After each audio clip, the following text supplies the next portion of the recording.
Amica, la visione all'ascolto per quanto riguarda l'informazione su friulitv.net. Una persona è stata soccorsa dal personale medico-infermieristico per le ferite che ha riportato a seguito di un infortunio sul lavoro che si è verificato negli spazi di un'attività produttiva a Maniago. Per causa in corso di accertamento da parte delle forze dell'ordine, mentre stava operando è rimasto vittima di uno schiacciamento.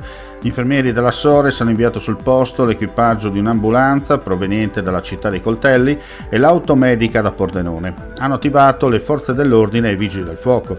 La persona è stata presa in carico dal personale medico-infermieristico e trasportata in codice giallo con l'ambulanza e l'equipe dell'automedica a bordo all'ospedale di Pordenone, dove si trova tuttora ricoverata. A San Vito al Tagliamento, nella zona industriale Ponte Rosso, si è verificato un sinistro con una vettura il cui conducente ha perso il controllo per finire contro un palo e quindi contro due auto in sosta. Gli infermieri della sala operativa hanno inviato sul posto un'ambulanza che ha preso in carico il ferito. La persona è stata trasportata in codice giallo all'ospedale di Pordenone. Dinamiche al vaglio dei carabinieri. A seguito della maxi rissa scoppiata a Prata di Pordenone tra opposte fazioni della comunità Sikh, il questore di Pordenone, Luca Carocci, oltre alle 6 misure di prevenzione adottate alcune settimane fa, in concomitanza con 22 denunce per rissa aggravata consistenti nell'avviso orale nei confronti di altrettanti cittadini indiani, ha emesso oggi ulteriori 3 provvedimenti di foglio di via dal comune di Prata per 2 anni, sempre nei confronti di cittadini indiani. Si tratta di 3 uomini rispettivamente di 34, 36 e 47 anni.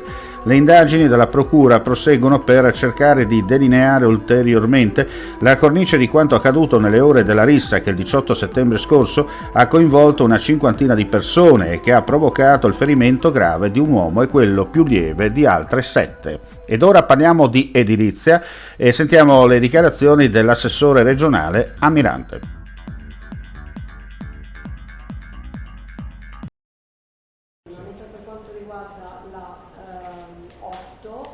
Si tratta sempre di un tema molto attuale per gli enti pubblici, ovvero l'aumento dei costi relativi ai cantieri. In questo caso parliamo di scuole su tutto il territorio regionale, sono scuole che sono state premiate nel 21 e nel 22 con dei bandi della Regione e in cui la progettazione è in fase molto avanzata. I maggiori costi pesano per circa il 15% del quadro economico approvato.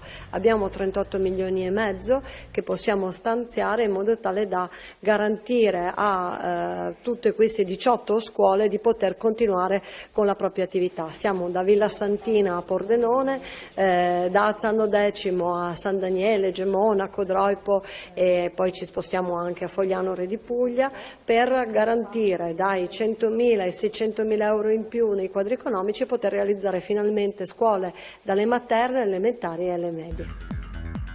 Grazie per la visione all'ascolto, ulteriori news come sempre sul nostro sito friulitv.net, non resta che augurare a tutti voi un buon proseguimento di giornata.